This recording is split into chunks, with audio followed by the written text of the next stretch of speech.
La espada de Damocles. Conduce Pablo Veloso.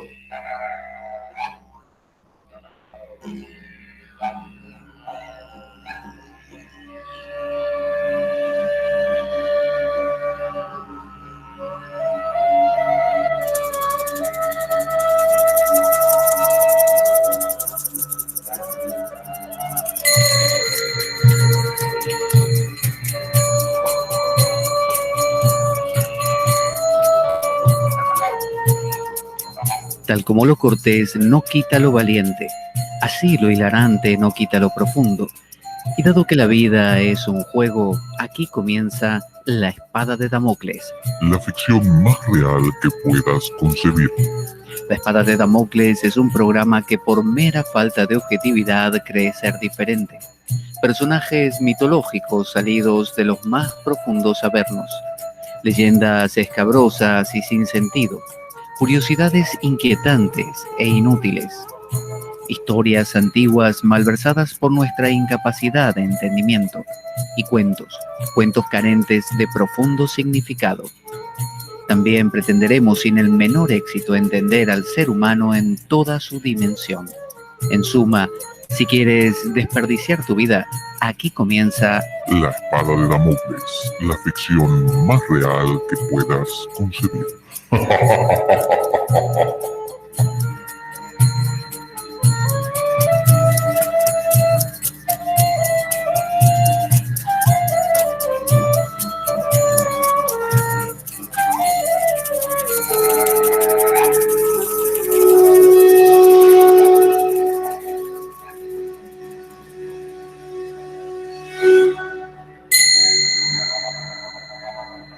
espada de Damocles.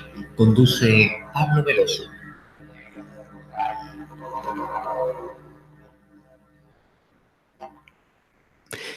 Buenas para todos. Esto es La Espada de Damocles. Yo soy Pablo Veloso y hoy vamos a tener una entrevista muy especial con alguien también muy especial que nos va a hablar de temas relacionados con el tarot. Se trata de nada menos que Yoko. Yoko que bueno, ya nos contará un poco acerca de los nombres especiales que ella tiene. Y yo la podría definir así. Yo diría que si a alguien o a alguno de los dioses se les ocurriese tomar todos los tarot que existen en el universo y los que existirán también, los amasaran con un poquito de agua y los metieran en una gran olla como si cocieran ahí un guiso y les empezasen a dar forma, así cual plastilina, ¿no? Y le dieran forma de mujer, sería Yoko. Es la encarnación, yo creo, del tarot. Es la primera dama del tarot. Es una persona que respira tarot, piensa tarot, come tarot, duerme tarot. Y no solo tarot, sino que ya vamos a conocer que también otras artes oraculares que son todas ellas, todas su especialidad. Es alguien que está muy conectada con la historia del tarot, con el funcionamiento, la dinámica del tarot. Es historiadora, además, historiadora de carrera, de profesión, con lo cual su aproximación al tarot es muy científica, podríamos decir, en una de sus vetas, y por otro lado también muy intuitiva. Así que, sin demasiado preámbulo, les presento a Yoko y ya nos contará cómo se llama además de Yoko. ¿Qué tal, Yoko? Hola, querido, mucho gusto. Un placer que estés aquí en La Espada. Y bueno, la charla de hoy tiene como nombre Taroteando entre la interpretación y el juego, entre el juego y la interpretación. Tú tienes una aproximación del tarot que lo plantea como un juego, cosa que a algunos incomoda, ¿no es cierto? Dentro del Sí. mundillo. Un poquito. Un poquito. ¿Cómo es eso? Mira, cariño, el punto es que tanto se ha hablado del tarot, tanto se ha construido y mitificado al tarot, que termina convirtiéndose en algo lejano, ¿sabes? En algo rodeado por un aura de misterio, donde se repite una y otra vez que no se conoce a ciencia cierta el origen del tarot, no se sabe si es algo que llegó por los extraterrestres, por los atlantes, si es una cosa que nos dio Enoch en una especie de canalización con un profeta, no se sabe si viene de Egipto y las láminas doradas. híjole, es complicado. Lo que tiene maravilloso el tarot, y creo que por eso me atrapó desde el inicio de los tiempos, es su dimensión insólita y fantásticamente humana.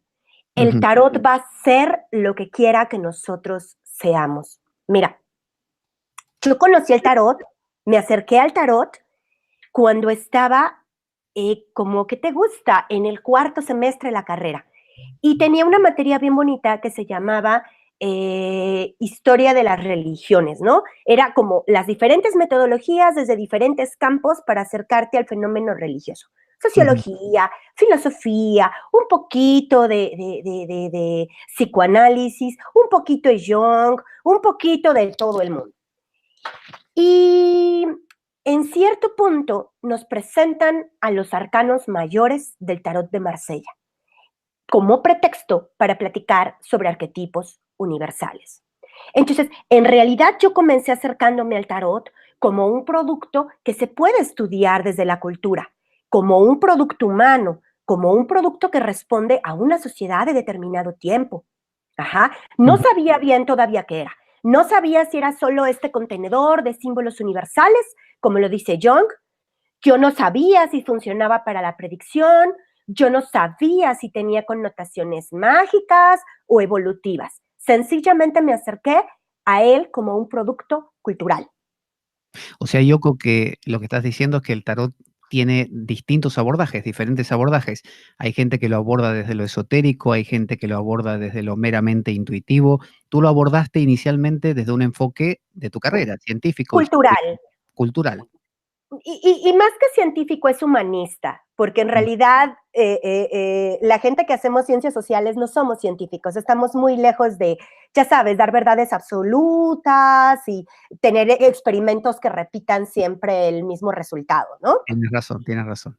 Entonces, en realidad lo abordé humanista, lo abordé como una fuente de información para entender algo. Entonces, fíjate, mientras iba estudiando esta parte que tenía que ver con arquetipos, al mismo tiempo llevaba una clase de Edad Media, de historia y de cultura en la Edad Media, que de repente empezó a hacer rejuego con eso, ¿sabes? Aunque era tarot de Marsella y sabemos que el tarot de Marsella es posterior, muchas cuestiones alegóricas, muchas cuestiones de la mentalidad de la época, de la transición de la Edad Media al Renacimiento, me iban resonando, ¿sabes? Y decía, espérate, es que esto que estoy leyendo, esto que estoy viendo en clase, estos frescos que estoy viendo en no sé dónde, estas miniaturas, estos textiles, se parece a lo que estoy viendo en los arcanos mayores de Marsella. Entonces, indudablemente la aproximación fue muy desde la historia de las mentalidades, muy desde la cultura, muy desde lo alegórico, ¿sabes? Desde las representaciones humanas y súper occidentales. Entonces, esto nos lleva a un segundo punto. Cuando la gente dice el origen del tarot es incierto, basta solo mirar cuidadosamente los arcanos mayores para darte cuenta que ahí no hay nada egipcio, ahí no hay nada cabalístico, ahí no hay nada extravagante. Es ese mismo sentido alegórico que acompañan las ideas principales de esta sociedad en la transición de la Edad Media al Renacimiento. ¿Cuáles son? Bueno, esta idea del fin del mundo. En cualquier momento viene el apocalipsis y nos jodemos, ¿no? Sí. ¿Qué otra idea está ahí? Esta idea escatológica que predomina en la Edad Media y que te dice en esta idea como de evangelizar, ¿no? De crear personas más piadosas, de la belleza no importa, al final por dentro somos descomposición y porquería, ¿no? Y esta como fantasía, este acercamiento hacia lo pútrido, Sí. está ahí mismo, ¿sabes? Entonces, si tú comienzas a analizar estas ideas predominantes, las vas a encontrar ahí. Están, es como un registro visual, ¿sabes? Tú, Yoko, dices que, según entiendo, que el tarot entonces funcionaría como una especie de termómetro o una especie de reflejo donde tú puedes empezar a ver la trayectoria de una cultura, cómo pensaba una cultura determinada, un periodo del tiempo de la humanidad, y podemos a través de ese estudio casi conectarnos con nuestras raíces, las raíces de la cultura occidental. Absolutamente, porque mira, cada época va reinterpretando el tarot dependiendo de lo que está moviendo o inquietando su sociedad.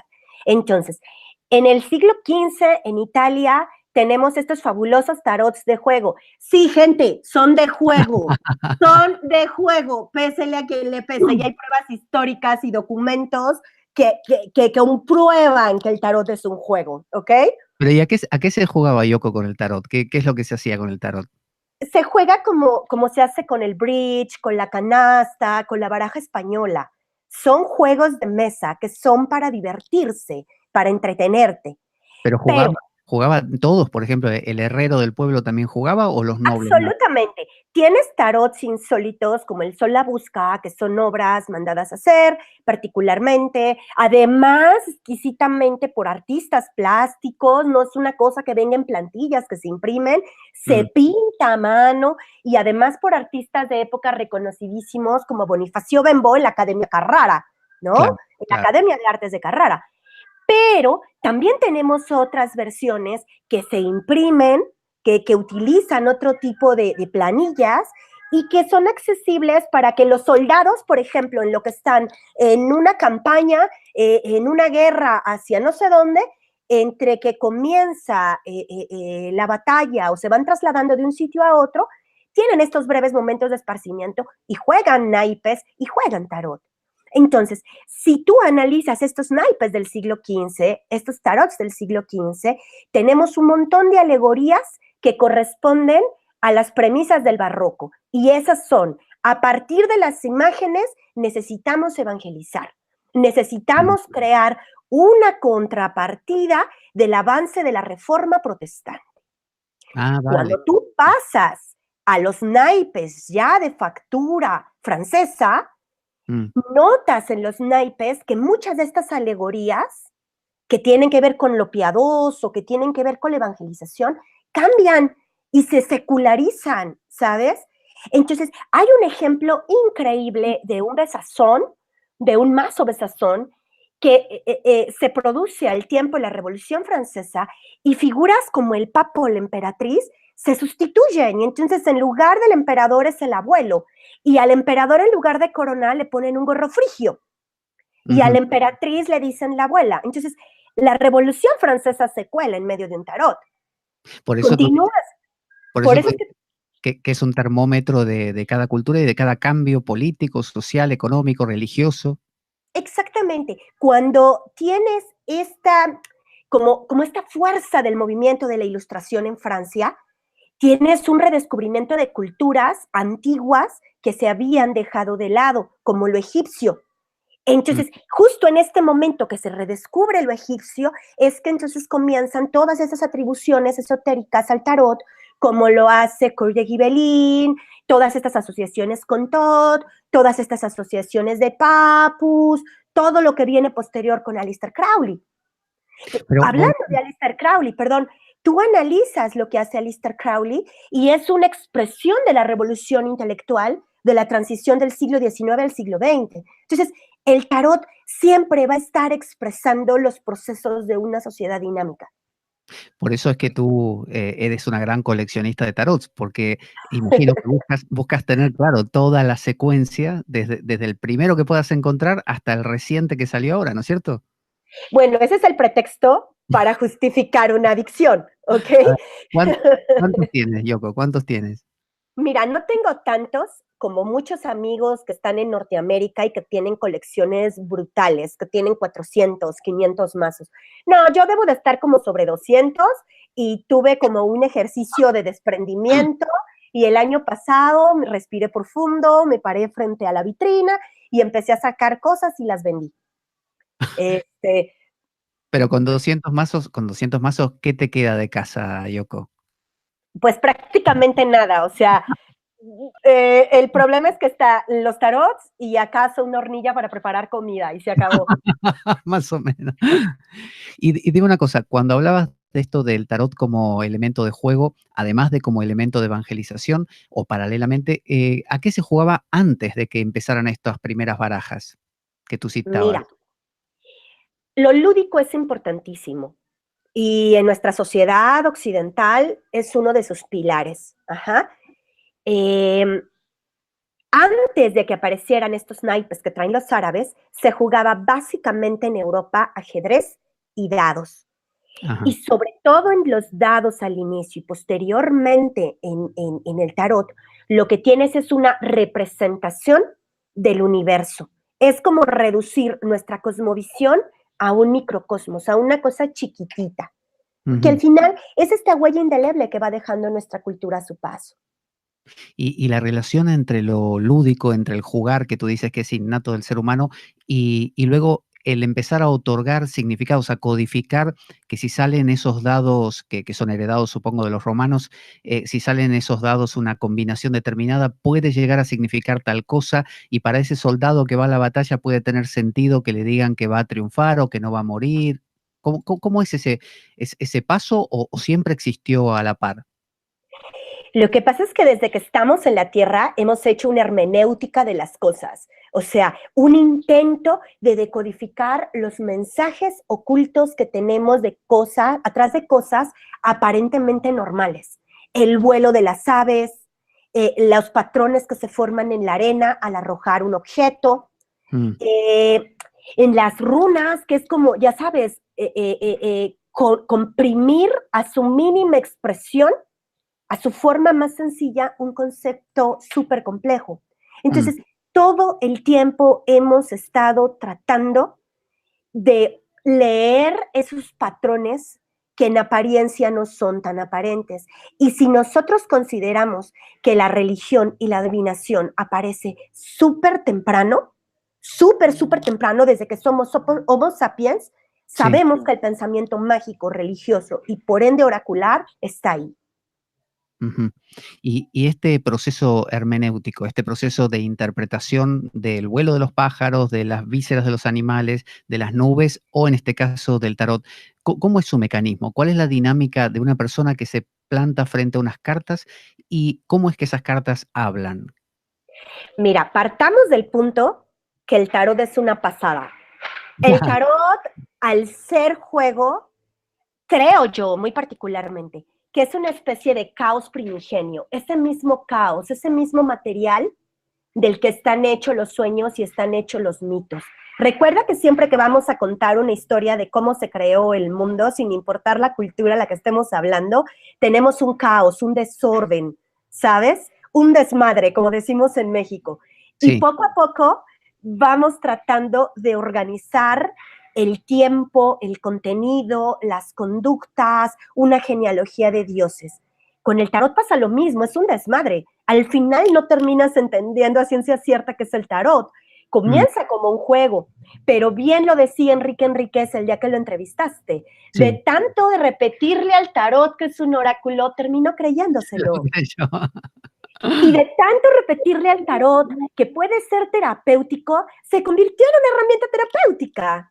Pero también de tanto repetirle al tarot que es posible hacer un análisis de la mentalidad, de la cultura y de la historia, se convirtió también en un objeto histórico. Entonces, el tarot, al ser insólitamente humano, es multifacético. Ninguno de nosotros somos planos. Somos un componente de muchas partes. Con el tarot es lo mismo. El tarot es lo que tú quieres que sea, porque es tan simpático, es tan juguetón, es tan desmadroso, que se adapta prácticamente para lo que lo requieras, y lo sorprendente es que funciona. O sea, Yoko, que no tiene entonces un uso espurio. O sea, no hay el uso correcto y el uso, digamos, distorsionado. Mira, yo creo que decir eso sería muy sectario. Porque, mira, si somos muy puristas y nos vamos a las fuentes, descartamos toda una historia esotérica del siglo XX diciendo, esto siempre fue un juego. Y hay pruebas históricas y se puede comprobar a partir de los documentos. Y frente a las pruebas fehacientes, no puedes negar las cosas, porque te quedarías como un loco, ¿ok? Entonces, si nos fuéramos a las pruebas fehacientes, lo dejaríamos solo en el sentido de jugar, que entre paréntesis, todavía en Francia tenemos asociaciones de juego que conservan las reglas del juego y tienen torneos y son como muy celosos en su conservación, sobre todo en Lyon, ¿ok? Pero más allá de eso, tenemos otro ratote de historia donde tenemos que se nos cuelan elementos herméticos, se nos cuelan elementos mitológicos, y también funciona para entender la época. Y cuando llega este boom esotérico a partir de Cour de Gibelin, no podemos negar que también hay una codificación de elementos esotéricos ahí, pero también con la explosión de la posmodernidad y la necesidad de sentido y de arraigo, yo no puedo descartar que esos elementos que se representaron ahí sean una expresión del inconsciente colectivo. Pero lo que es curioso... Ni tampoco un vehículo del arte. Hay mucha gente haciendo ahora pintura, arte, performance, ópera, asociada con tarot. Y todos los usos son válidos. Uno no excluye el otro. Lo que me llamaba la atención, Yoko, es que desde el siglo XV hasta hoy, el formato del tarot persistió. Es decir, ha habido todos estos cambios que tú citabas, el de Marsella con su laicización, luego la esoterización de Kurt de Gebelin del 1800 en adelante, o 1700, pero no cambió el patrón original, es decir, ese formato, esa matriz de 22 arcanos mayores, 56 menores, podrían haberlo variado y no varió. ¿Por qué será? Sí varió. En el siglo XV tenemos experimentos brutales. Hay que recordar mazos como el Minquiate, que no son estos 78 arcanos, tenemos 92, 94, no recuerdo exactamente. Sí, es verdad. Y sobre todo, por ejemplo, en Marsellas, que cambian de acuerdo o bueno, no Marsellas, pero sí pseudo-Marsellas, por poner una categoría, Sí. como los que se elaboran en países protestantes y específicamente en el tarot flamenco o Bandemborre, tenemos sustitución y cambio de imágenes. Ahí no tenemos una sacerdotisa, ahí tenemos el capitán español, por ejemplo. Ahí no tenemos un papa, tenemos Baco. Entonces, sí hay variaciones en cantidad y en modelos de representación, lo que, como bien lo decías, al menos en el grueso, exacto, se mantienen los mismos elementos base. Yo creo que aprendemos mucho entendiendo cambio y continuidad que solo centrándonos en un patrón específico. Si alguien quiere aprender tarot y se concentra solo en TDM1 o TDM2 porque está de moda el Marsella, entonces si quieres ser guay, lees Marsella y los demás, ya sabes, pierden cualquier cualidad, cualquier validez, pues en realidad te estás encasillando en algo, en un solo patrón. Tú tienes un sistema que le cuento a la gente que has desarrollado, que es de estudio comparativo y es muy distintivo, es un sistema muy singular que me gustaría que nos cuentes, que es esto que acabas de perfilar recién, este sistema de ir comparando en lugar de meterte a estudiar un solo tarot. ¿Cómo es esto de estudiar estas repeticiones o ausencias, ¿no? en los distintos mazos? ¿Cómo lo llevas con la gente? ¿Cómo es? Ok, mira, el tema con el tarot comparativo es que fue la manera natural en la que terminé derivando mis propios estudios de tarot. Antes de enseñarlo, antes de lo que sea, mis propias aproximaciones. Si bien yo ya venía trabajando en historia del arte, con cuestiones de comparativa de imágenes, y ya venía haciendo mitologías comparadas por estas mismas deformaciones de lo que estudié, sí. Lo lógico fue que dijera, a ver, vamos a buscar continuidad y cambio en la representación de las imágenes para entender qué es lo que se está representando detrás. Pero abusados, para poder hacer un decente tarot comparativo que lleve cierta validez, cierta rigidez, ¿sabes? Necesitamos tomar una muestra de mazos que sea representativa. Entonces, tú puedes tomar un par de mazos del siglo XV que aunque sean de juego, nos van a hablar un poquito de cómo se va conformando la personalidad del tarot. Claro. ¿Qué va representando de la sociedad, ¿no? De la época. Tomaríamos entonces una muestra representativa también de los llamados tarots de Marsella y proto-Marsellas. ¿Cuáles son los que a nivel de trazo, de volumen, de perspectiva, históricamente hablando, son los más importantes? Y posteriormente, brincando hacia el tarot esotérico, cuáles son los que nos hablan de estos hitos en los cambios de la concepción del tarot. Entonces, aquí esto lo aclaro porque cuando empecé a subir estas imágenes de tarot comparativo, a la gente dijo, ay, qué bonito está eso de mirar, porque es algo natural en el ser humano. Y empezaron a colgar fotos, pero comparando tarots modernos, tarots de fantasía. Entonces ponían, por ejemplo, el tarot de Barbara Walker, ponían el tarot de Madre Paz y ponían el before, el after y el viceversa tarot. Ah, sí.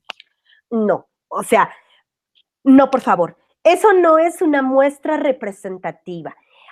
Obviamente hay una mercadotecnia actual del tarot.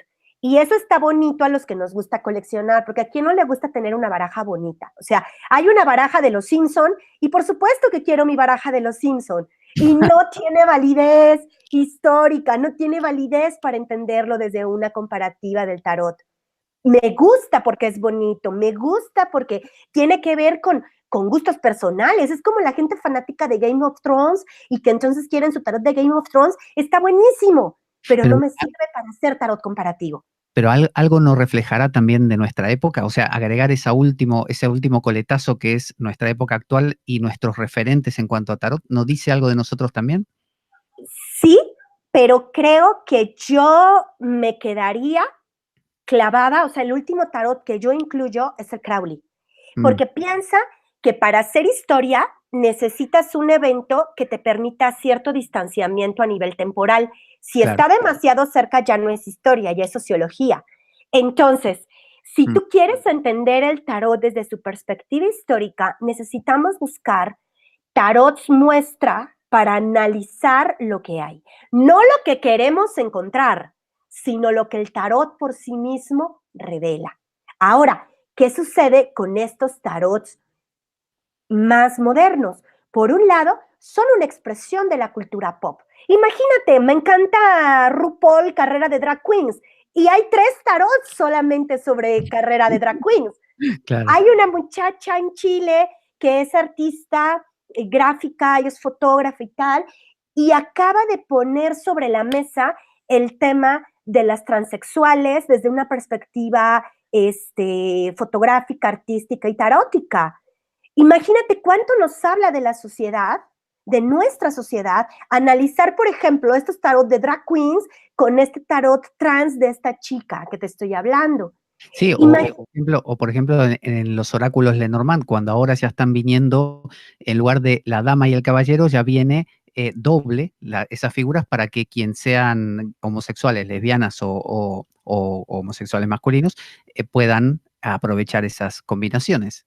Absolutamente, porque date cuenta, todas estas barajas de juego van mutando igual que la sociedad que las produce y las consume.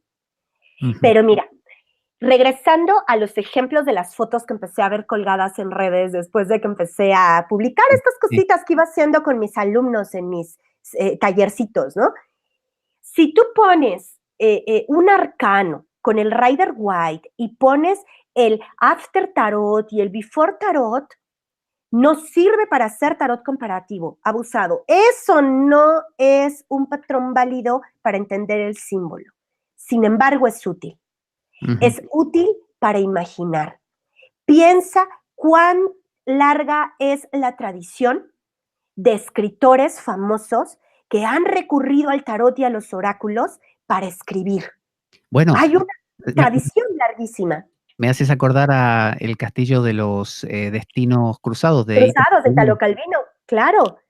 Entonces, tú puedes, o sea, no sé si has visto estos dados también de storytellings, sí, que tienen diferentes como elementos. Los tiras y tienes que crear historias a partir de eso. Entonces, ¿en qué medida yo pondría esta como secuencia de imágenes? En medida en que necesito ayudar a mis alumnos a soltarse en la interpretación, a crear historias, a crear un relato. En esa medida me puede funcionar, pero ojo, eso no es tarot comparativo. Tarot comparativo no se mezcla con coaching. Tarot comparativo no se mezcla con lo psicológico. Tarot comparativo no es solamente poner Rider y Marsella para, ya sabes, abrir un curso y que se llene de la mayor gente posible porque puedo llevar a los dos tipos como de público a la Claro, par. los dos mercados. No, eso no es tarot comparativo, Rider Marsella. Un tarot comparativo implicaría ir un poquito más atrás, porque ¿cómo vas a entender de dónde aparece cierta figura en el Rider y en qué momento y por qué razones esa misma figura va a mutar ya con toda la tradición esotérica en el siglo XX en el Rider o en el Crowley? ¿Tú consideras que con este trabajo sobre el estudio comparativo del método que tú propones, digamos, el que va aprendiendo, el alumno, está más preparado luego para hacer una interpretación, dado que tiene un contexto mayor, que se conecta con el símbolo a lo largo de la historia? ¿Cuál es la razón que tú ves para aplicar este método y luego decirle, mira, ahora vas a interpretar mejor? Mira, definitivamente tengo que escribir un ensayo sobre esto, porque en realidad solo ha sido charlas que he tenido con personas como tú o cosas que he ido platicando con mis alumnos entre mezcales y tarot y cosas por el estilo. Necesito sentarme a delinearlo bien. Ya es algo que me voy a proponer hacer pronto. Bueno, Pero hace poquito estuviste por aquí, en España, en Barcelona, en el congreso de la Escuela de Mariló Casals, y ahí propusiste tu método comparativo. no, ahí llevé otra cosa súper divertida. Como me gusta ser bien contrarias y llevar como ir siempre contracorrientes, un poco rebelde, lo que presenté fue un oráculo mío, ¿ok? De Charm Casting, el juego de los susurros. Muy lindo y bonito. Ah, muy Juego para bien. el niño, para la niña. El juego de los susurros. ¿Esto qué es? En ¿Qué? realidad es una condensación de un universo oracular amplio, no solo de la cartomancia clásica europea, incluyendo el tarot ahí, sino de cosas más antiguas como las tabas, la cleromancia y otros sistemas de interpretación donde los lanzamientos de objetos Sí. y su patrón que forman es lo que se interpreta, es lo que llevé a trabajar por allá. ¿Ok?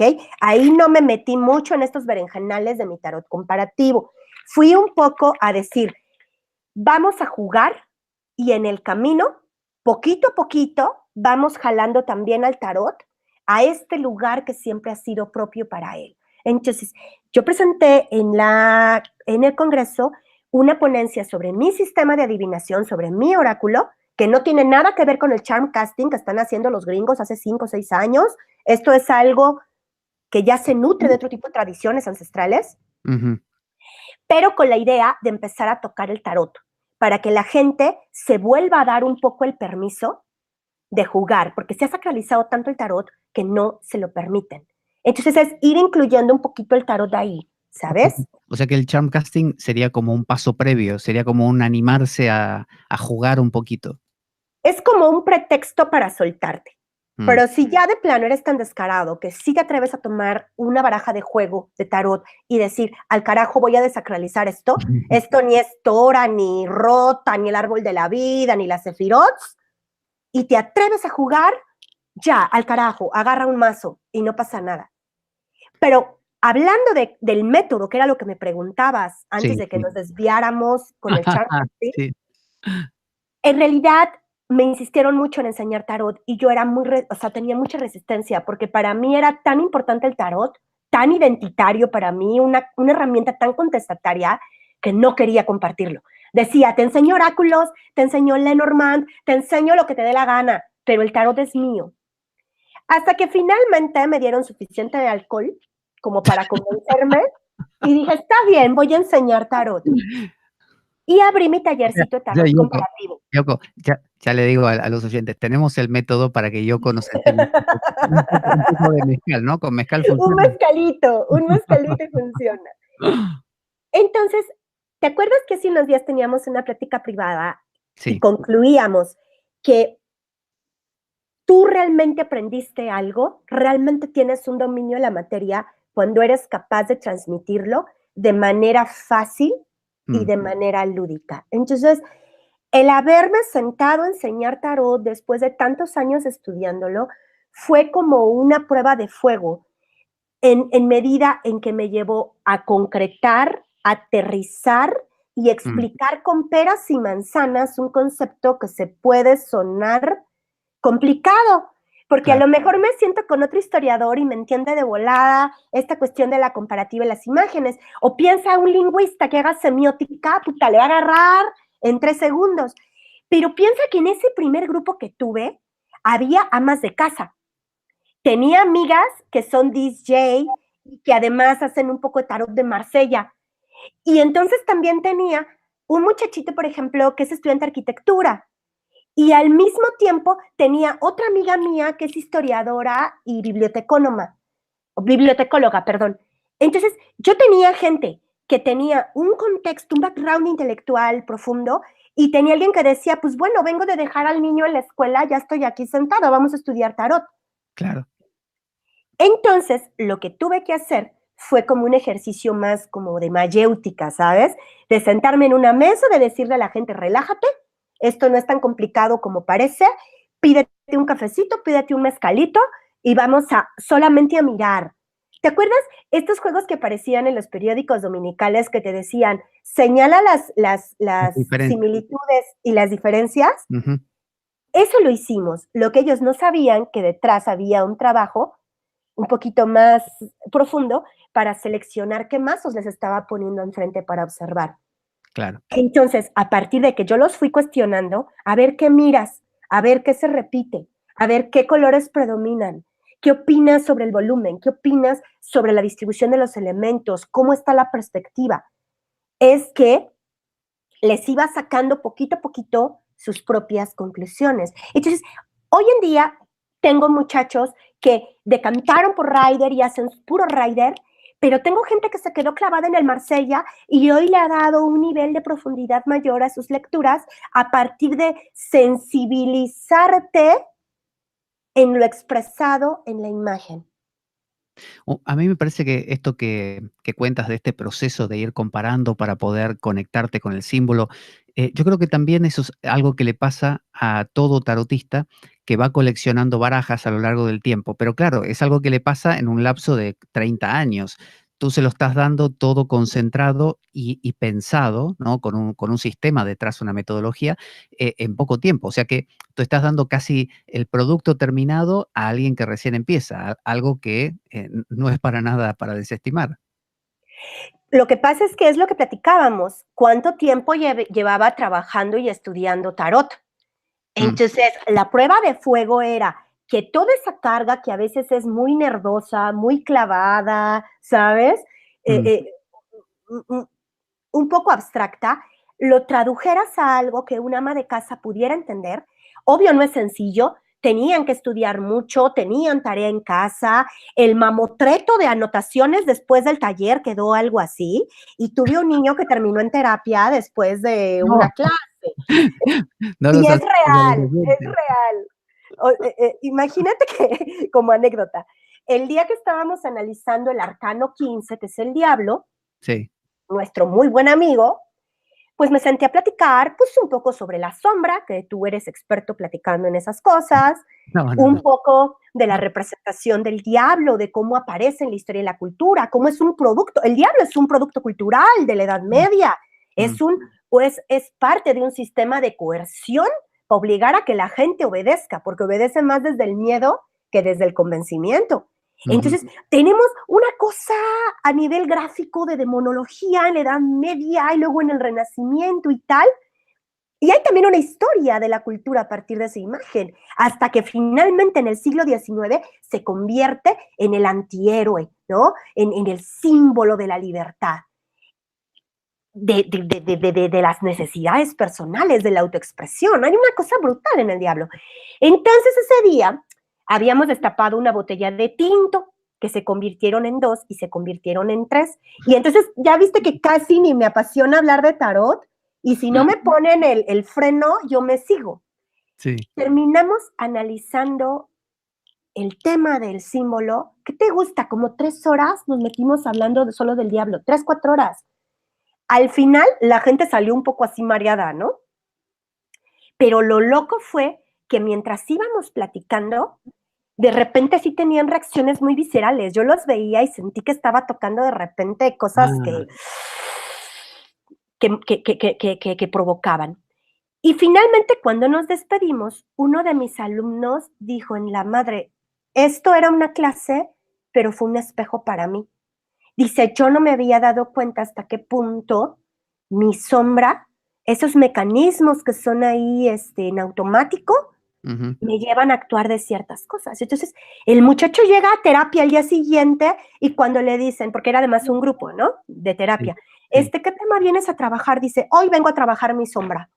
Mi sombra me la destaparon ayer, se sentó a tomar unos tragos conmigo y yo necesito hacer las paces para sentarme con mi sombra y por algún lugar tengo que empezar. Entonces, ya después nos contó en clase las reacciones de todo el grupo que estaba en terapia. Enseguida fue como de y lo empezaron incluso a atacar. La misma gente que estaba en la terapia lo empezó a atacar porque era tan provocador el tema que llegó y le zorrajó en la cara que, wow. ¿Me entiendes? O sea, Yoko, lo que tú propones, si no entiendo mal, es que el proceso del análisis comparativo te va sensibilizando a lo que cada uno de estos arquetipos va mostrando y va produciendo, obviamente, un aumento a veces de la dificultad de trato con los demás porque vas encontrando asperezas dentro de ti, con los demás, y eso hace que cuando te enfrentes a unas cartas sobre la mesa, también tengas la sensibilidad para interpretar esas cartas. Desde ahí pasamos a la hermenéutica, a la interpretación de un cartón pintado sobre la mesa. Exactamente. De hecho, es lo que yo defino. Este término no lo saqué de ningún lado, es una cosa que me inventé en una noche de mezcales, ¿ok? Es lo que yo defino como pensamiento tarótico. Uno de mis objetivos durante el taller es el desarrollo del pensamiento tarótico de mi alumno, que no es otra cosa más que el entrenar su capacidad de hermenéutica para crear historias, discursos, a partir de las combinaciones de estos cartones pintados que tenemos enfrente. ¿Y para qué hacemos eso, Yoko? Pues mira, yo creo que sería muy bueno que se los preguntaras, ya sabes, a los primeros Homo sapiens que estaban haciendo hermenéutica de las cosas, en cualquier cueva por ahí, donde comenzaron con un primer entierro, donde colocaron a alguien en posición fetal, pusieron pinturita roja y 4 conchitas al lado. ¿Para qué lo haces si al final te vas a descomponer porque te moriste? Porque el ser humano tiene intrínseco esta necesidad de integrar y categorizar. ¿Por qué se está haciendo filosofía desde siempre, mi cielo? Porque dicen, tenemos una realidad súper amplia y esta realidad me puede desbordar. Empecemos a categorizar para organizar un poco el mundo. La mitología es un poco eso. No entiendo todos los fenómenos del mundo. Comencemos a interpretar, hagamos una hermenéutica de los fenómenos naturales y categoricémoslo y antropofomicémoslo, o eso, hagámoslo y así entendemos cómo funciona el mundo. Pero es algo intrínseco en nosotros. Cuando hablas de un pensamiento tarótico y que intentas proponer y gestar en tus alumnos ese pensamiento, ¿tú crees que es un pensamiento que hoy en día no abunda? Es decir, esta capacidad de catalogar, cartografiar, interpretar, clasificar, organizar la realidad, ¿consideras que digamos, tenemos escasez de eso? Absolutamente, porque la posmodernidad lleva a eso. La globalización tiene cosas buenísimas, como el hecho de que estemos sentados aquí platicando de tarot en 2 lugares diferentes del mundo y compartiendo criterios. Pero también lleva a una cosa terrorífica, que es un poco ir desdibujando una identidad. Y también con el uso masivo de redes sociales y de todo esto, hay una pérdida del símbolo. Y, por ejemplo, para gente como Jean Shinoda Bolen, que ha trabajado como estas cuestiones arquetípicas desde las dioses y tal, dice, necesitamos rescatar los símbolos y vivir en símbolos, porque entre mayor sea nuestra pobreza del símbolo, menor capacidad vamos a tener de interpretar tanto nuestras motivaciones como nuestras acciones, como nuestros pensamientos, como las razones del por qué hacemos las cosas. Hay un empobrecimiento en esta pérdida de la identidad. Entonces, decían, no es que vamos a empezar a adorar otra vez a las diosas del panteón romano, por ejemplo, pero volver a hacernos consciente de toda esa sabiduría arquetípica que están en estos símbolos que se han construido a lo largo del tiempo, nos dan identidad y nos dan sentido. Mira, te voy a poner un ejemplo. A ver. Cuando jugaba a ser historiadora seria, que no andaba en estas cosas taróticas, que era como súper profesional y ya sabes, seria, de institución y tal. Porque dabas clase como profesora también. Ay, sí, claro, hice un poquito de investigación también, pero luego dinamité eso y salí corriendo porque esto del tarot es más divertido. Pero entonces estaba estudiando un sitio de arte rupestre que fue del que hice la tesis cuando estaba estudiando la carrera. Y fue nada más aleatorio porque dije, necesito un proyecto que no me aburra y que no me tenga encerrada en una biblioteca, necesito aire libre. Entonces dije, están trabajando arte rupestre, pues me meto en ese equipo de estudio. Y me fui a brincar por los cerros. Pero detrás trajo una enseñanza de vida impresionante, porque tú llegabas y hacías el trabajo técnico, que era el levantamiento fotográfico, no sé qué, Pero entonces todavía tenía sociedades que viven alrededor de esos sitios que le siguen dando significación, tanto al paisaje como a las pinturas que están ahí. Pero además te siguen contando los mitos de lo representado ahí, como historias en determinadas fiestas religiosas del año. En unas fiestas súper locas, donde la mitad o el barnicito es católico, pero detrás está el paganismo a todo lo que da. ¿Sabes? Estos mismos rituales indígenas de antes de la conquista están ahí. Entonces, hay mucha gente que respecto a eso diría, bueno, eso es retrógrado, es volver a algo animista, volver a, como tú decías hace un rato, adorar a las diosas del panteón. ¿Por qué no volcarnos a la ciencia que nos permite, no sé, darle un interruptor y que se encienda una luz y las cosas funcionen? ¿Cuál es el problema de dejar de lado ese trasfondo antiguo? Ahora voy. Para concluir rápido el tema del arte rupestre, en realidad había un sentido entre esas pinturas que fueron hechas hace siglos, entre la sociedad que seguía reactivando y reviviendo el mito con cada fiesta, cada año, y al seguir contando esas historias. Entonces, la identidad estaba claramente asentada. Ahí no tenías tantos problemas ni mentales ni emocionales como los que necesitamos terapia aquí en la ciudad. Un poco como la época medieval, ¿no es cierto? En la época medieval, el hombre renacentista y medieval también vivía en ese marco, en la cristiandad, digamos. Y mira, muchas de estas personas que yo conocí ahí, no es que sean tontas, son gente con estudios, tanto en humanidades como en ciencias, como en un montón de cosas. Pero estos temas que se arraigan desde la fe y desde la identidad, te dan un sentido muy diferente para salir adelante con dignidad frente a un mundo globalizado donde se ha perdido el sentido de las personas, de las cosas y de su cultura primigenia. Y yendo al segundo tema que planteas, ¿por qué no instalarlos desde la ciencia? Porque la misma ciencia, cielo, no tiene certezas absolutas. Por algo hay una filosofía de la ciencia y hay gente que todavía está debatiendo en las universidades, platicando y hablando de por qué la ciencia no es 100% factible. Y esta ruptura la dio la revolución intelectual de la transición del siglo XIX al XX. Con la aparición de la física cuántica, se nos cayó toda la regularidad que teníamos respecto a las verdades absolutas en la ciencia. Todo es relativo. Mira, estoy de acuerdo con lo que dices plenamente, pero me gustaría igualmente sacar a colación de nuevo un detalle de eso. Mucha gente puede estar pensándolo.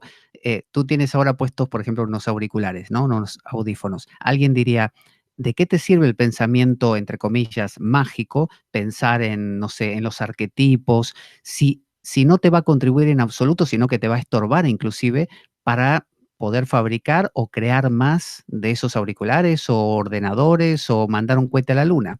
O sea, no estorba el pensamiento mágico. Lo que pasa es que una cosa no es excluyente de otra. Mira, te voy a poner un ejemplo. En estas búsquedas de oráculos y cosas raras, pues, también terminé caminando en Cuba, pero ni siquiera en las ciudades, en el campo cubano. Sí. Y ahí me encontré, ¿sabes?, con una persona que, no sé, aparte de médico, tenía especialidad en ginecología, pero además de especialidad en ginecología, tenía otra segunda especialidad en, no sé, en prematuros.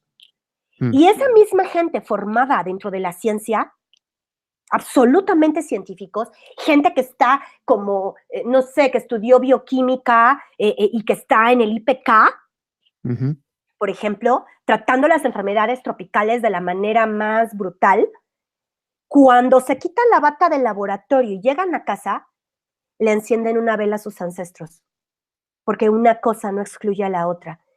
Yo creo que únicamente es importante entender en dónde la dinámica de cada uno de ellos se vuelve vital y fundamental. Evidentemente, si estoy enferma, no voy a salir bailando a la luna y voy a invocar a la diosa Artemisa y no.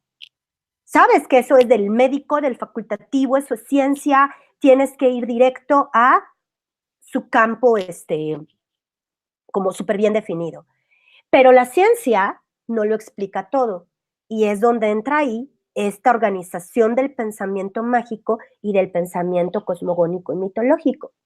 Hay cosas que al menos nos dan cierta tranquilidad, si quieres mental, no es de que eso exista necesariamente, pero al menos te da sentido en tu universo mental. Mira, el mismo perdona, con esto termino.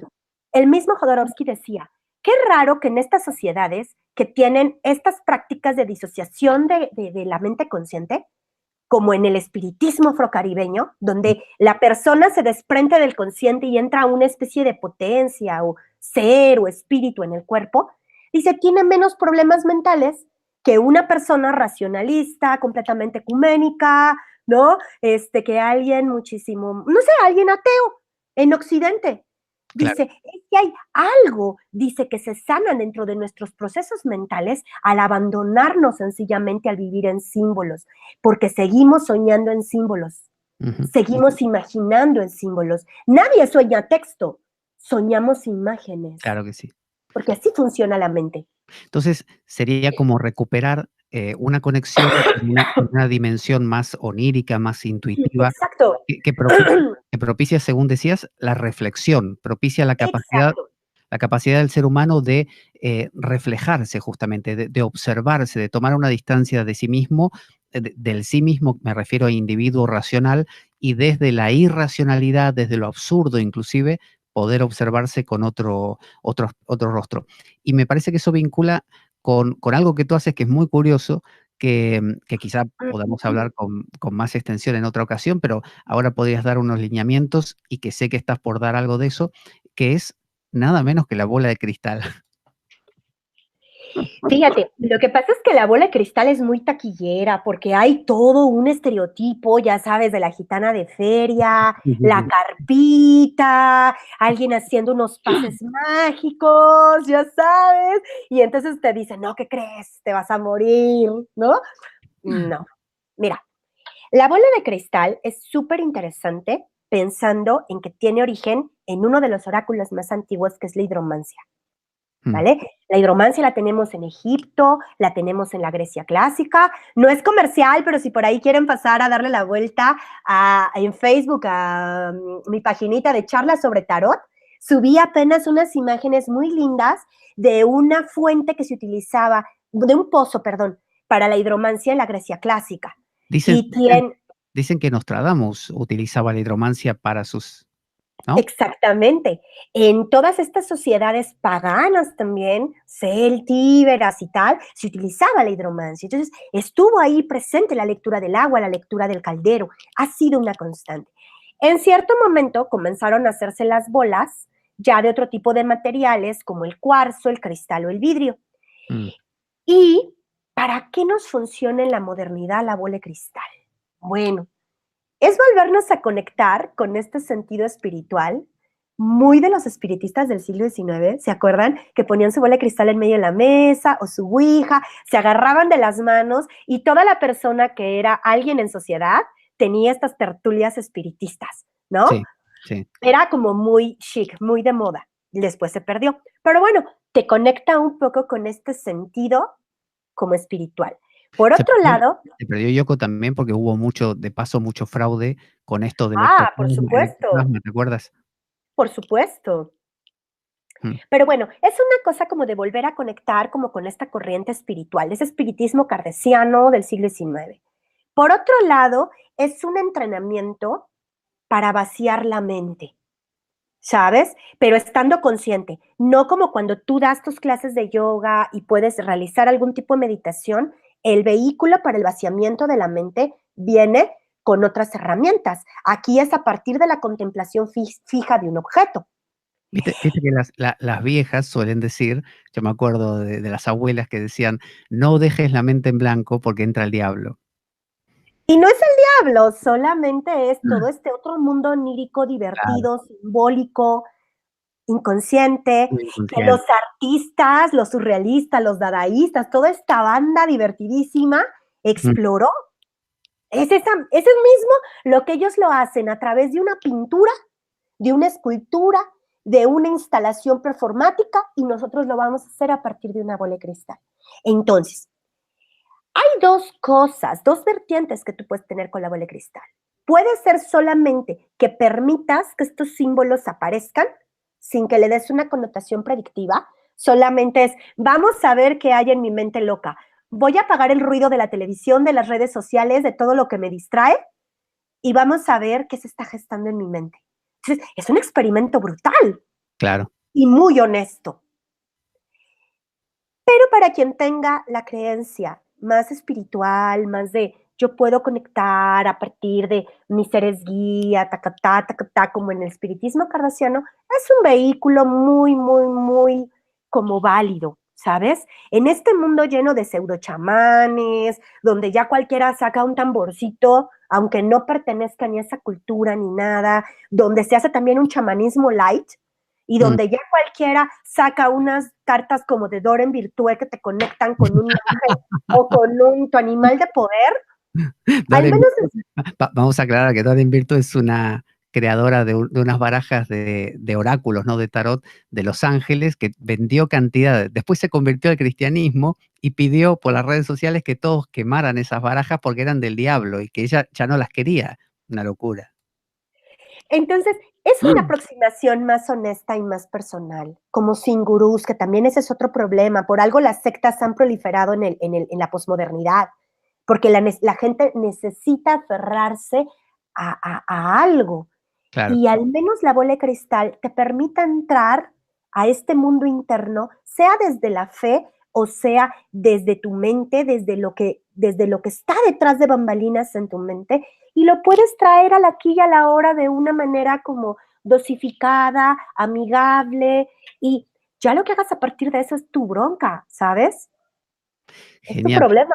Yoko, como ya nos queda muy poquito tiempo, de hecho ya estamos en la hora, te propongo que esto de la bola de cristal, que es apasionante, los espejos negros también, que están incluidos en eso seguramente, podemos hablarlo en otra ocasión. Si quieres podemos ver los comentarios de la gente y si quieres responder ahí a A ver, alguna pregunta, espera, yo voy a... vamos a ver, porque me clavé tanto platicando que ni siquiera me fijé en los comentarios. Quería Soy compartir. terrible.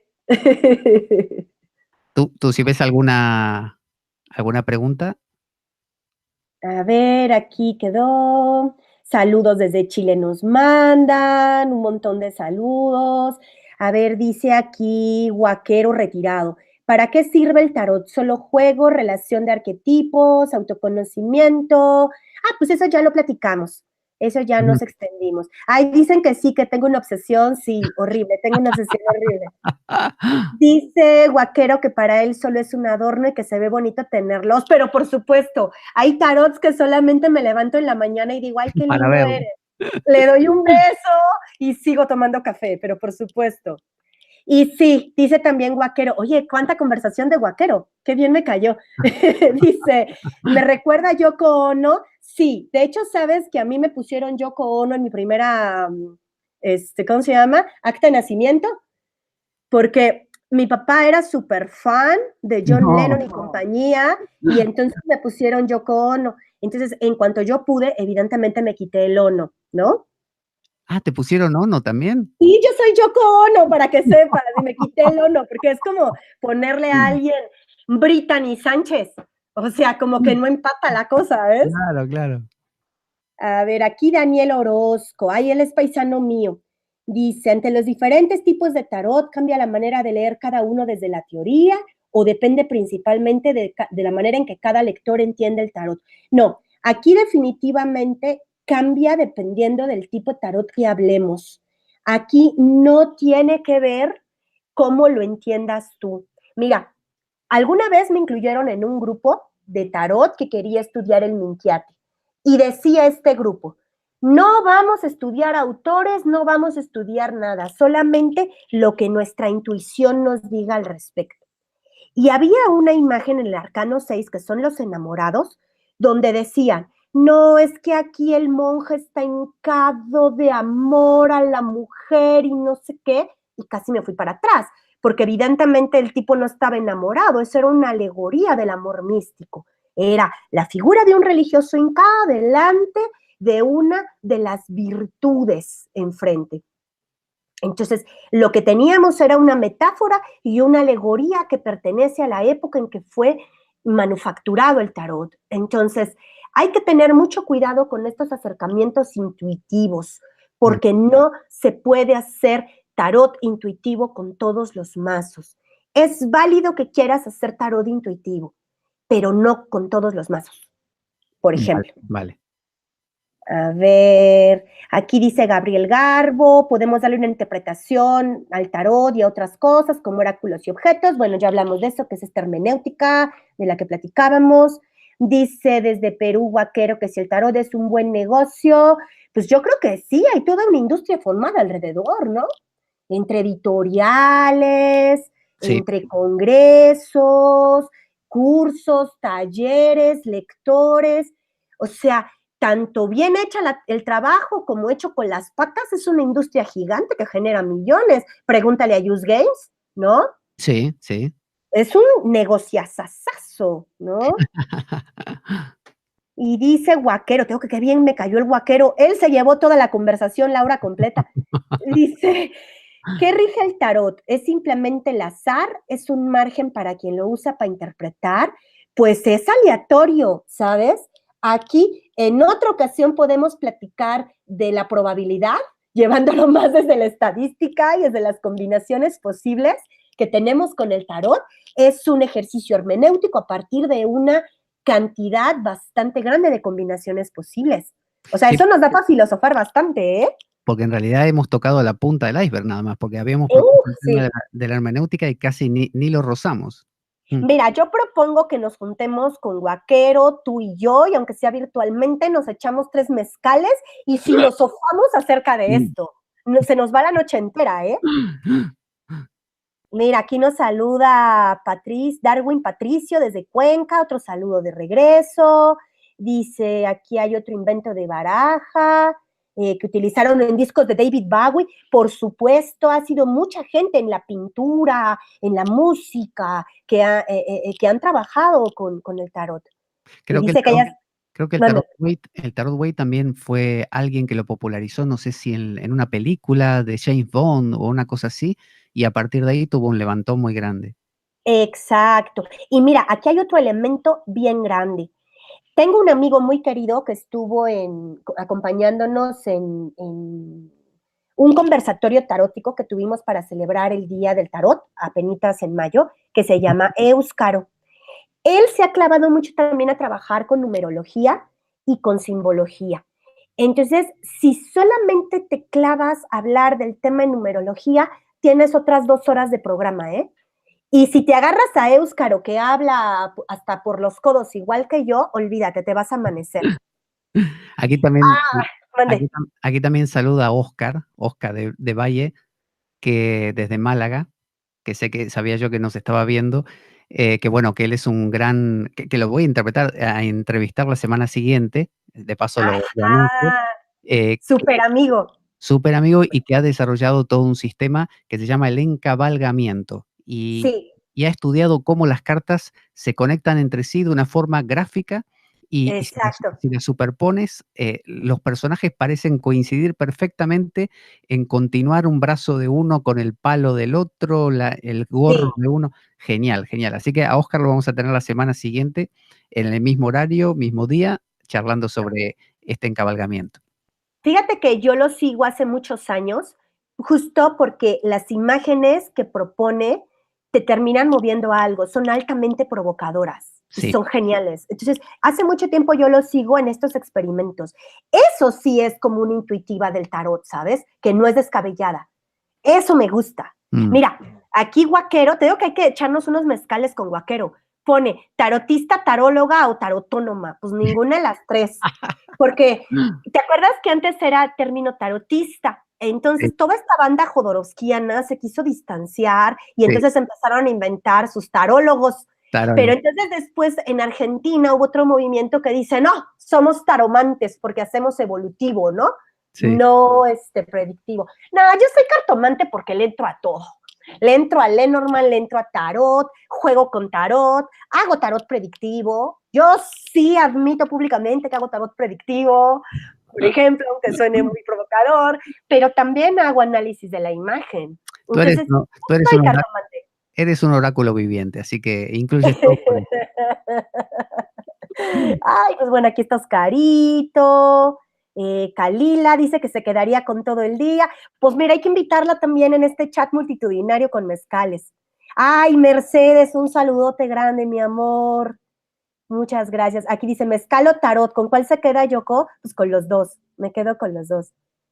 Aquí dice que me invites otra vez, pero por supuesto. Claro. Por supuesto, por supuesto. Yo estoy compartiendo la pantalla del chat, espero que se esté viendo, no sé si todos la ven, espero que sí. Ay, mira, un saludote a Oráculo Bellini Menta. A esta niña es interesantísima. Tuve el honor de conocerla en Barcelona, en el Congreso. Ajá. Ella rescató el uso de un oráculo poco trabajado hasta hace unos años. El oráculo Bellini o Bellini o Belline, depende cómo se pronuncie. Es un oráculo que pertenece a este universo de las síbilas, como el Lenormand, pero que lleva ya la introducción de elementos tanto masónicos como astrológicos y cabalísticos. Entonces, es muy, muy, muy así de esta tradición clásica. Ella lo retomó para habla hispana y se ha metido mucho a estudiar y a difundir mucho, a divulgar mucho sobre este oráculo. Entonces, ojo y sígala en redes sociales porque es una muchacha súper interesante, ¿eh? Para aclarar, para los que no sepan, cuando Yoko habla de oráculos, se refiere a una especie de rama paralela al tarot, pero que es hija del tarot, que son oráculos que provienen de distintos países. Por ejemplo, hay oráculos franceses, hay oráculos alemanes, hay oráculos italianos, como la Sibila italiana, el Belín, o como se pronuncie, proviene de Francia también. Muy interesante. Exacto. Y tenemos los de la cartomancia clásica como estos y los de origen ancestral, donde entra la lectura de huesos, donde entra la lectura del maíz, donde entran las runas, etc. Mira, aquí también está Paquito Cisneros, un abrazote, mi rey, a Guadalajara. Este es otro niño que es súper interesante porque él de formación es filósofo y se tiró de cabeza al tarot, ¿sabes? Entonces, es gente súper interesante para platicar. Es que el tarot tiene eso, una vez que te metes, no puedes salir. Sí, tiene eso, que una vez que te atrapa, te jodiste. Bueno, volvemos entonces. ¿Tienes algo más para responder de aquí o ya lo dejamos? Ya más o menos platicamos a todo el mundo. Bien, Entonces, bien. mira, lo que tiene el tarot es que puedes cambiar de religión, puedes cambiar de país, puedes cambiar de marido, pero lo que no cambias es esta cosa tarótica. Ya que entraste, te jodiste, es una vorágine. Muy bien. Por una cuestión más que nada de tiempo, que habíamos dicho de hablar 1 hora y ya nos extendimos un poquito, y si tú estás de acuerdo, podemos quedar ya para organizar otras entrevistas donde nos cuentes un montón de cosas que han quedado ahí en el tintero, porque has abierto como un montón de puntas y todas son interesantes. Pero me gustaría que nos cuentes cómo contactarte, tus redes sociales. Sé que tienes tu canal de YouTube, sé que estás en Instagram, sé que estás en Facebook, y también para tus cursos. ¿Cómo se conecta la gente contigo? Mira, pueden buscarme en Facebook y en Instagram como Yoko Maleficorum, con doble L, como si fueran a escribir maléfica, pero con doble L. Ahí estoy. También, si se les complica un poco esta cosa del Maleficorum, pueden poner en Facebook charlas sobre tarot y te va a aparecer mi paginita. y Bien. ahí voy soltando, aunque dice charla sobre tarot, en realidad voy soltando cositas sobre tarot, pero también sobre oráculos antiguos, pero también sobre cartomancia. Y ahí tengo más o menos la información respecto a los cursos que voy dando. Por ejemplo, hay mucha gente que no está aquí en México, sin embargo me ha buscado en el ciberespacio para dar cursos y talleres. El que tengo próximo, que está más cerquita, va a ser el 17 y 19 de julio, online, de bola de cristal. Incluye certificado y como de asistencia y tal, y su manual. Ujú. Y también nos vamos a Morelia, Michoacán, a enseñar charm casting. Déjate, digo bien la fecha. ¿Los cursos duran una sola vez, un solo encuentro, un solo día o se prolongan por un tiempo? Mira, la cosa es que depende, porque hay cursos que son más amplios, como el de tarot, que nos vamos a meter 6 meses tomando mezcal y viendo tarot. Claro. Pero, por ejemplo, el de bola de cristal es muchísimo más sencillo, igual que el de borra de café, y casi siempre salen en una sola sesión. Incluso el charm casting es muy fácil, ¿sabes? Y en una sesión sales como con toda la estructura. Y El charm casi casting, siempre para eso, vamos casi a siempre para... no, digo, vamos a recordar que el charm casting eran esta cajita que mostró. Llena de triquecitos que invita a jugar. ¿Viste? Desbordó completamente delante de la cámara. Hay piececitas, mira, como de bisutería, objetos de la vida cotidiana, como un anillo, dados de póker, y estos maravillosos dados dobles con los que me encanta jugar con las combinaciones binarias. Espera, estaba viendo aquí la fecha que tenemos para el curso de Morelia. A ver, vamos a ver. Aquí está la fecha exacta.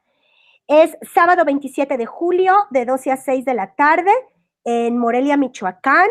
Organiza Iluminando Sonrisas.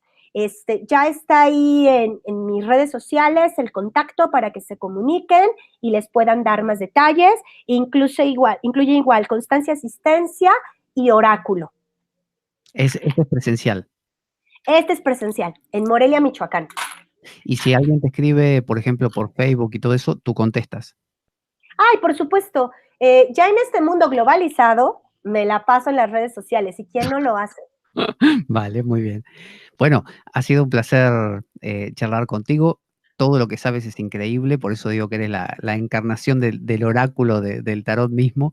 Y bueno, nos encantaría tenerte de nuevo, como bien decían los oyentes y los televidentes, tenerte otra vez y que nos cuentes de todo lo que sabes, ¿no? De tanto del tarot, tanto de la hermenéutica que dejamos pendiente, profundizar en esto de la bola de cristal, el charm casting que lo vimos ahí por arriba, esas cositas, esos elementos que uno dice, bueno, ¿qué serán? ¿Cómo se usa? ¿Cómo se interpreta eso? ¿Qué conexión tiene con esto que decías del tirar los huesos, ¿no? Leer los huesos. Así que te comprometemos, si te parece. Ay, sí, genial. Sí, aquí la gente, mi familia, amistades las tengo hartas porque solo hablo de esto. Entonces, si me ponen el micrófono, yo contenta, porque ya nadie me hace caso. Bueno, pues muy Como bien. esta abuelita, ya sabes, que cuenta historias y repite una y otra vez y tiene harta a todo el mundo. Claro, y cuando tomas mezcal, más todavía. Bueno, Por supuesto. muchísimas gracias, Yoko, por haber estado hoy aquí, por haber accedido a esta entrevista. Ya hablaremos en otra ocasión otra vez, seguro próximamente. Y también muchas gracias a toda la gente que participó en el chat y que sigue escribiendo, que todavía veo que escriben. Gracias por hacer preguntas, gracias por participar. Va a quedar el video grabado en el canal de YouTube y pueden a partir de ahí verlo, bueno, indefinidamente. ¿Quieres decir algo más para despedirte, Yoko? No, muchas gracias por el espacio, gracias por todas esas charlas que hemos tenido previas al programa, que solo Gracias. nos ayudaron un poco a tratar de dibujar sobre qué íbamos a hablar el día de hoy. Y gracias a la gente que nos hace caso y nos sigue la corriente y se presta para que aquí estemos dos locos, uno en España y otro aquí en México, hablando de estos temas. Pues muy bien. Vamos a ir a nuestra cortina de despedida. Te agradezco, Yoko, nuevamente. Muchas gracias a toda la gente. Y vamos ahí a poner. Ahí vamos.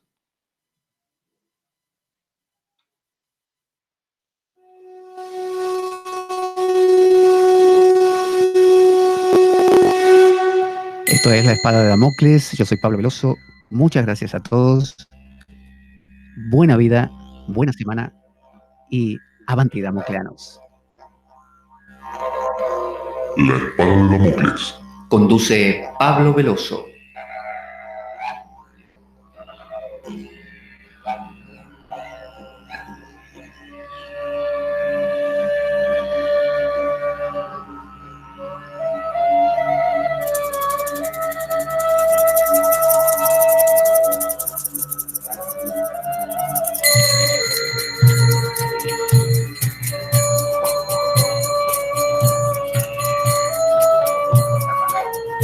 Y dado que la vida es un macabro juego, concebido por una mente perversa, únete a nosotros en nuestro próximo programa, cuando escuches las siguientes preguntas. La Espada de Damocles, la ficción más real que puedas concebir. Buena vida para todos, buena semana y... ¡Avanti Damocleanos!